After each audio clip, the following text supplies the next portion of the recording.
जो है आदिवासी बेटा होने के बावजूद हमारे जंगल जमीनों को छीना जा रहा है। हमारी जो मांग रही है शुरू से, जो हम स्वशासन में चलते हैं, जो हमारा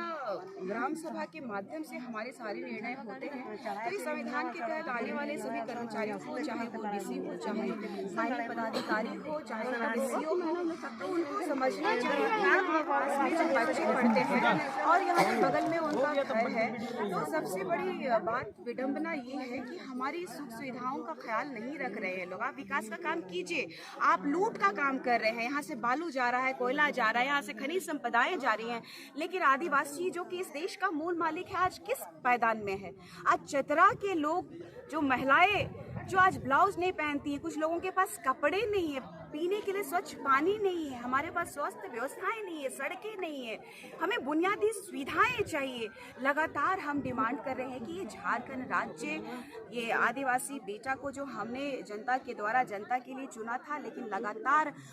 भू माफियाओं के द्वारा, चाहे खनन माफियाओं के द्वारा, चाहे कोयला माफियाओं के द्वारा, बालू माफियाओं के द्वारा साठ गांठ में हमारे झारखंड को सिर्फ और सिर्फ खुद को ताकतवर बनाने में वो लगे हुए हैं। इस राज्य के माननीय मुख्यमंत्री इसके सबसे बड़े दोषी हैं और इस राज्य के जितने भी बड़े पदाधिकारी जो आदिवासियों की अस्मिता आत्मा को ठेस पहुंचाने की कोशिश कर रहे हैं, उनके लिए ये सबब है कि आप नियमावली से आइए। पेशा अधिनियम कानून इसलिए ये लोग लागू नहीं करा रहे हैं क्योंकि अगर ग्राम सभा का परमिशन लेना पड़ गया तो ये लोग कोई 2 नंबर का काम नहीं कर पाएंगे। इसीलिए ये लोग आज भी इस न्याय का मंदिर जो कहा जाता है कि संविधान के अंतर्गत इस भारत देश का न्याय का मंदिर, चाहे हाई कोर्ट हो चाहे सुप्रीम कोर्ट हो, उन्होंने फरमान जारी किया है इस झारखंड सरकार को कि पेशा अधिनियम 1996 लागू होना चाहिए, तो नहीं कर रहा है क्योंकि इनको जमीनें लूटनी है, क्योंकि यहाँ की खनिज संपदाएं लूटनी है। ये दुर्भाग्य का विषय है कि आज हम लोग जो इस देश का मालिक है वो बेहद गरीबी में जी रहे हैं और जीने को मजबूर है।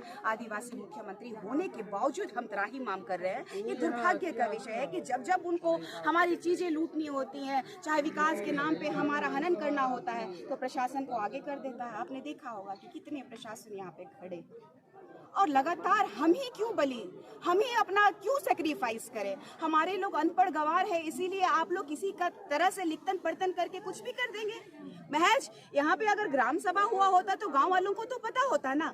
गांव वाले लोग तो इस तरीके से हो हल्ला नहीं कर रहे होते।